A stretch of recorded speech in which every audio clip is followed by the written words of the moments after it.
बिस्मिल्लाहिर्रहमानिर्रहीम। अस्सलाम वालेकुम। E commerce and web technology का आज लेक्चर नंबर 4 है। तो हम देख लेते हैं कि आज हमने HTML के कुछ टैग को डिस्कस करना है, जिसमें हमारे पास bold, italic, underline, break, heading tags, superscript and subscript के टैग को हम इंशाल्लाह डिस्कस करेंगे। तो हम देख लेते हैं कि हमारे पास बोल्ड टैग बेसिकली यूज़ किया जाता है फ़ॉन्ट को बोल्ड करने के लिए। सिंपली जैसे हम माइक्रोसॉफ्ट वर्ड में भी यूज़ करते रहे, तो बोल्ड का टैक्स हम टेक्स्ट को बोल्ड करने के लिए इस्तेमाल करते हैं। तो बी का टैग बेसिकली यूज़ होता है टेक्स्ट को बोल्ड करने के लिए। बी के टैग के साथ ओपन करेंगे और जो टेक्स्ट आप /b के अंदर लिखेंगे वो टेक्स्ट बेसिकली बोल्ड हो जाएगा। तो जो दो टैग्स के दरमियान जो कुछ भी आएगा बेसिकली इफेक्ट उसके ऊपर अप्लाई होगा। इसी तरह दूसरा टैग हमारे पास है इटालिक का टैग है। इटालिक टैग बेसिकली इटालिसाइज करने के लिए बेसिकली हम टेक्स्ट को यूज़ करते हैं। आई के टैग के साथ हम इसे ओपन करेंगे और जो टेक्स्ट भी लिखेंगे वो बेसिकली उसके ऊपर जो है वो इटालिक का इफेक्ट अप्लाई होगा। इसी तरह अंडरलाइन टैग है।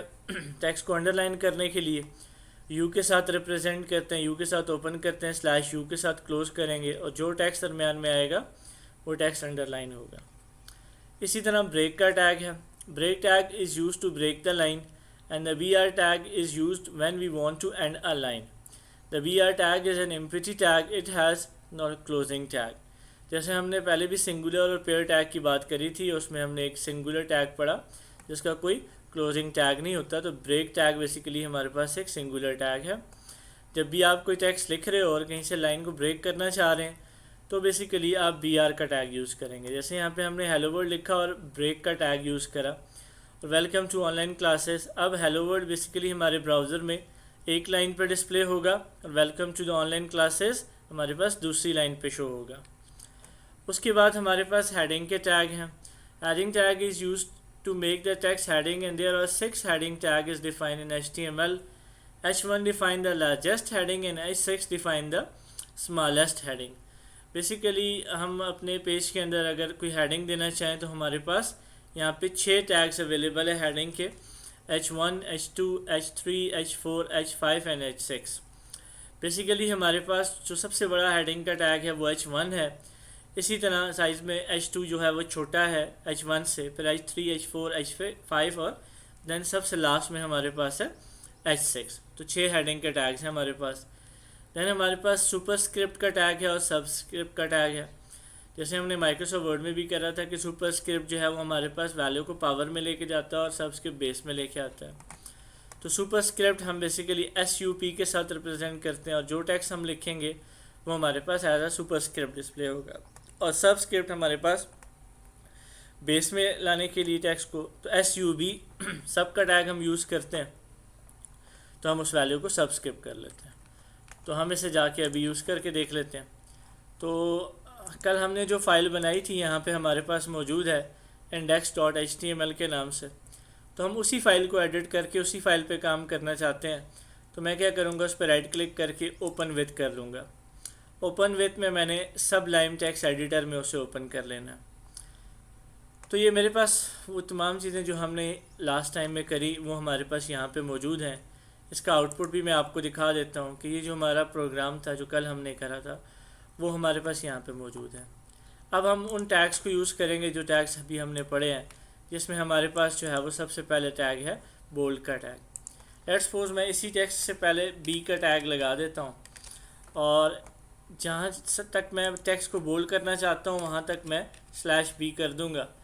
तो अब बेसिकली ये टेक्स्ट जो है हमारे पास B टैग के अंदर है, तो इफेक्ट सिर्फ इसी के ऊपर अप्लाई होगा। अब हम इसे सेव कर लेते हैं। सेव करने के बाद ब्राउज़र ओपन करते हैं। ब्राउज़र ओपन करने के बाद हम इसको रिफ़्रेश कर लेते हैं। जैसे हमने इसको रिफ़्रेश किया तो हमारे पास देखिए ये टेक्स्ट हमारे पास बोल्ड शो हो रहा है। उसके बाद इटालिक का टैग है। लाइक मैं इस टेक्स्ट को इटालिक करना चाह रहा हूँ तो मैं I के साथ ओपन करूँगा और /I के साथ मैं इसको क्लोज़ कर दूँगा। तो मेरे पास इस टेक्स्ट के ऊपर इटालिक का इफेक्ट अप्लाई होगा। सेव करने के बाद हम ब्राउज़र पे आते हैं और रिफ़्रेश करते हैं तो हमारा ये टेक्स्ट इटालिक हो गया। इसी तरह अगर हम कोई और टेक्स्ट लिखना चाह रहे हैं, लाइक मैं लिखता हूँ this is underline text, Ctrl+S करके ब्राउज़र पे चेक कर लेते हैं तो ये टेक्स्ट हमारे पास मौजूद है। अब हम चाहते हैं कि इसको अंडरलाइन कर दें, तो हमने क्या करना है, यहाँ पे यू का टैग ओपन करना है और लास्ट में जाके जहाँ तक हम चाहते हैं वहाँ पे जाके हम यू का टैग क्लोज कर देंगे। कंट्रोल एस प्रेस करने के बाद सेव के बटन F5 प्रेस करेंगे तो हमारे पास अंडरलाइन शो हो जाएगा। इसी तरह यहाँ पे हमने बोल्ड भी किया, इटालिक भी, अंडरलाइन भी। ये तमाम काम आप एक साथ भी कर सकते हैं। अगर मैं चाहता हूँ कि मुझे यहाँ पे अंडरलाइन नहीं चाहिए तो मैं इस अंडरलाइन के टैग को ख़त्म कर देता हूँ। मुझे यहाँ पे बोल्ड का टैग भी नहीं चाहिए, मैं यहाँ से इस इटालिक के टैग को भी ख़त्म कर देता हूँ, अंडरलाइन के टैग को भी। और मैं चाहता ये हूँ कि मैंने यहाँ पे बोल्ड का टैग ओपन किया, मैं कहता हूँ कि ये तीनों मेरे पास जो लाइंस हैं वो तमाम की तमाम बोल्ड भी हों, इटालिक भी, अंडरलाइन भी हों। तो मैं यहाँ पे आके बोल्ड का टैग क्लोज कर देता हूँ। इसी तरह यहाँ पे मैं आता हूँ और मेरे पास यहाँ पे एक इटालिक का टैग है, मैं वो इटालिक का टैग भी लगा देता हूँ और देन मैं यहाँ पे एक अंडरलाइन का टैग भी लगा देता हूँ। तो अभी मैंने बी, आई और यू तीनों टैग यूज़ करे हैं। अब यहाँ पे मैं आई का टैग भी, यू का टैग भी क्लोज़ कर देता हूँ और आई का टैग भी क्लोज़ कर देता हूँ। सेव क्लिक करता हूँ। अब बेसिकली इन तीनों टैग्स के दरमियान हमारा ये टेक्स्ट आ रहा है, तो अब इन टेक्स्ट के ऊपर ये तीनों इफेक्ट अप्लाई होंगे। सेव करने के बाद रिफ़्रेश कर लेते हैं, तो अभी ये टेक्स्ट आपका बोल्ड भी है, इटालिक भी है और अंडरलाइन भी है। उसके बाद हमने अगला जो टैग पढ़ा वो है ब्रेक का। जैसे आप यहाँ पे देख रहे हैं कि ये मैंने टेक्स्ट 3 लाइनों में लिखे हैं, लेकिन यहाँ पे ब्राउज़र में मुझे ये एक ही लाइन में नज़र आ रहे हैं। तो मैं किसी भी पॉइंट से लाइन को ब्रेक करना चाह रहा हूँ तो मैं वहाँ पे जाके BR का टैग यूज़ कर देता हूँ। तो यहाँ से मैंने ब्रेक कर दिया, तो अब ये मेरे पास एक लाइन ब्रेक हो जाएगी। सेव करता हूँ, सेव करने के बाद रिफ़्रेश कर लेता हूँ, तो यहाँ से हमने इसको ब्रेक कर लिया। इसी तरह मैं इसको भी ब्रेक करना चाह रहा हूँ, तो मैं यहाँ से इसको भी BR का टैग लगा दूँगा और सेव करने के बाद मैं ब्राउज़र पे जाके रिफ़्रेश करूँगा तो मेरे पास वो लाइन भी ब्रेक हो जाएगी। उसके बाद मैं एक बारी और ब्रेक लगा देता हूँ और फिर हमने टैग पढ़े हैं हेडिंग के टैग। तो हेडिंग के लिए हमने कहा कि हम H1 यूज़ करते हैं, दिस इज़ हेडिंग 1, और हम H1 का टैग क्लोज कर देंगे। इसी तरह हमारे पास 6 हेडिंग के टैग हैं, तो हम यहाँ पे 6 हेडिंग टैग्स जो है वो हम यहाँ पे यूज़ कर लेंगे। मैं यहाँ पे पेस्ट कर लेता हूँ। ओके, तो यहाँ से मैं H1 को H2 कर देता हूँ। इसी तरह यहाँ पे आता हूँ, इसको भी मैं H2 कर देता हूँ। यहाँ पे ये मेरे पास H3 है, इसको H3 कर देते हैं और यहाँ से H3 के साथ इसको क्लोज कर देते हैं। H4, then H4, H5, H5, H6, then H6। इसी तरह यहाँ पे मेरे पास इसको मैं कर देता हूँ दिस इज़ हेडिंग 2, देन इसको मैं कर देता हूँ दिस इज़ हेडिंग 3, इसको मैं कर देता हूँ दिस इज़ हेडिंग 4, इसको मैं कर देता हूँ दिस इज़ हेडिंग 5 और इसको मैं कर देता हूँ this is heading 6। Okay, save पे क्लिक करते हैं। सेव पे क्लिक करने के बाद ब्राउज़र पर रिफ़्रेश कर लेते हैं, तो हमारे पास 6 हेडिंग के स्टाइल आए। दिस इज़ हेडिंग 1, हेडिंग 1 हमारे पास सबसे बड़े साइज़ में अवेलेबल है और हेडिंग 6 हमारे पास सबसे छोटा साइज़ है। तो इसी तरह आप हेडिंग के टैग्स को यूज़ कर सकते हैं अपने पेज के अंदर। फिर हमने कहा कि हमारे पास सुपरस्क्रिप्ट एंड सबस्क्रिप्ट के टैग हैं। लाइक मैं कहता हूँ दिस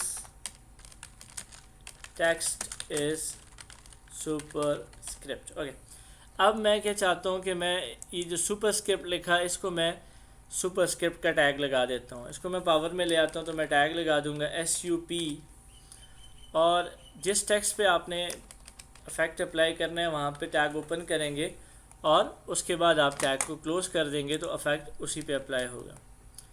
तो मैं इसको ब्राउज़र में जाके रिफ़्रेश कर लेता हूँ, तो ये आपको नज़र आ रहा है दिस इज़ सुपरस्क्रिप्ट। तो अब ये सुपरस्क्रिप्ट जो है ये हमारे पास पावर में शो हो रहा है। क्यों? क्योंकि हमने टैग इस टेक्स्ट से पहले लगाया और इस टेक्स्ट के बाद लगाया, तो इफेक्ट सिर्फ उसी पे अप्लाई होगा। इसी तरह मैं लाइन को ब्रेक कर देता हूँ और दिस टेक्स्ट इज़ सबस्क्रिप्ट। तो सबस्क्रिप्ट के लिए मैं क्या करूँगा, मैं इस टेक्स्ट से पहले SUB सब का टैग लगा दूँगा और इस टेक्स्ट के बाद मैं यहाँ पे SUB सब का टैग क्लोज कर दूँगा और ब्राउज़र पे आके मैं यहाँ पे इसको रिफ़्रेश कर दूँगा। तो ये आप देख रहे हैं ये वैल्यू हमारे पास बेस में आ रही है। तो इसी तरह HTML के अंदर जितना काम भी होता है वो सारे का सारा टैग्स की मदद से होगा और इसका आउटपुट हमें यहाँ पे ब्राउज़र में डिस्प्ले होगा। यहाँ पे देख रहे हैं टैग कोई डिस्प्ले नहीं हो रहा, उसका आउटपुट हम जो भी टैग लगा रहे हैं उसका आउटपुट हमें यहाँ पे डिस्प्ले हो रहा है। तो इसकी एक आध बार प्रैक्टिस कीजिएगा तो फिर इंशाल्लाह अगले लेक्चर में हम इसको आगे और कैरी करेंगे।